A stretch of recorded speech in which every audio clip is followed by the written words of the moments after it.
అది మహావిష్ణువు సంబంధించిన గుడి ఏంటండి. ఇది రాముల వారికి సంబంధించిన గుడి అండి. ఇది రోజు క్లీన్ చేస్తారండి.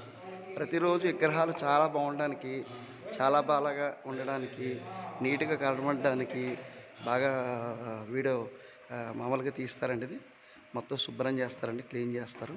చాలా చాలా బాగుందండి ఇది. ఇది రాముడి గురించి చరిత్ర అండి. ఇందాకది మహావిష్ణు చరిత్ర అండి. మనము ఫస్ట్ టైం రావడం వల్ల కొద్దిగా అలా చేయడం జరుగుతుందండి. కొద్దిగా మనకు కూడా కొద్దిగా కంగారుగా ఉంటుంది కదండి, కొత్తగా వెళ్తాం కదా. కొత్తగా తీసే వీడియో కూడా కొత్తగా ఉంటుంది. నన్ను ఏమైనా తప్పులుంటే సరి చేసుకుంటానండి. చూడండి, చాలా చాలా బాగుందండి ఇది.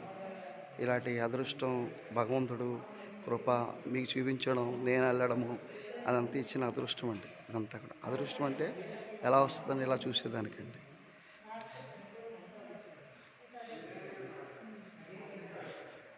చాలా బాగుంది చూడండి. చాలా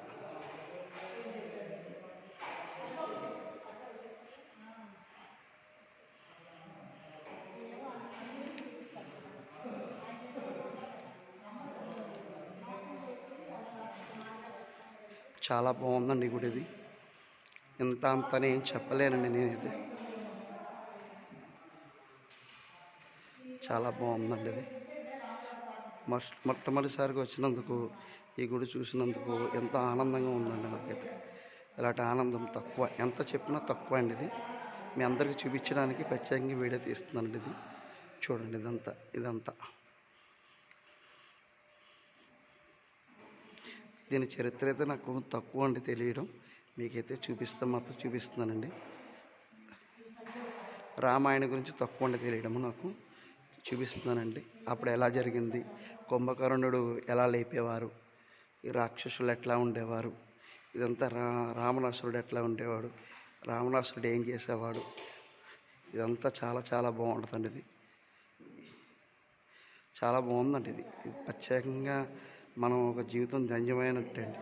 ఇలాగా కళాకారులకు సంబంధించిన వేయడము, చూపించడము, భక్తులకు కూడా ఇంకా అంత మంచిగా జరగడం అనేది ఎంతో పూర్వజన్మ సుకృతం ఉంటేనే జరుగుతుందండి. ఇది చూడండి, రాముడికి పట్టాభిషేకం అనుకుంటండి ఇదంతా. చాలా బాగుందండి. సీతాదేవి, రాముడు, లక్ష్మణుడు అందరు కుటుంబ సభ్యులందరూ ఇక్కడ ఉన్నారండి. చూడండి, రాముడు పట్టాభిషేకం అనుకుంటా అండి. ఇది చాలా చాలా బాగుందండి. ఇది అయ్యా చూడండి, చాలా బాగుందండి. ఈ ఆలయానికి కర్త ఈయనండి. కర్త కర్మ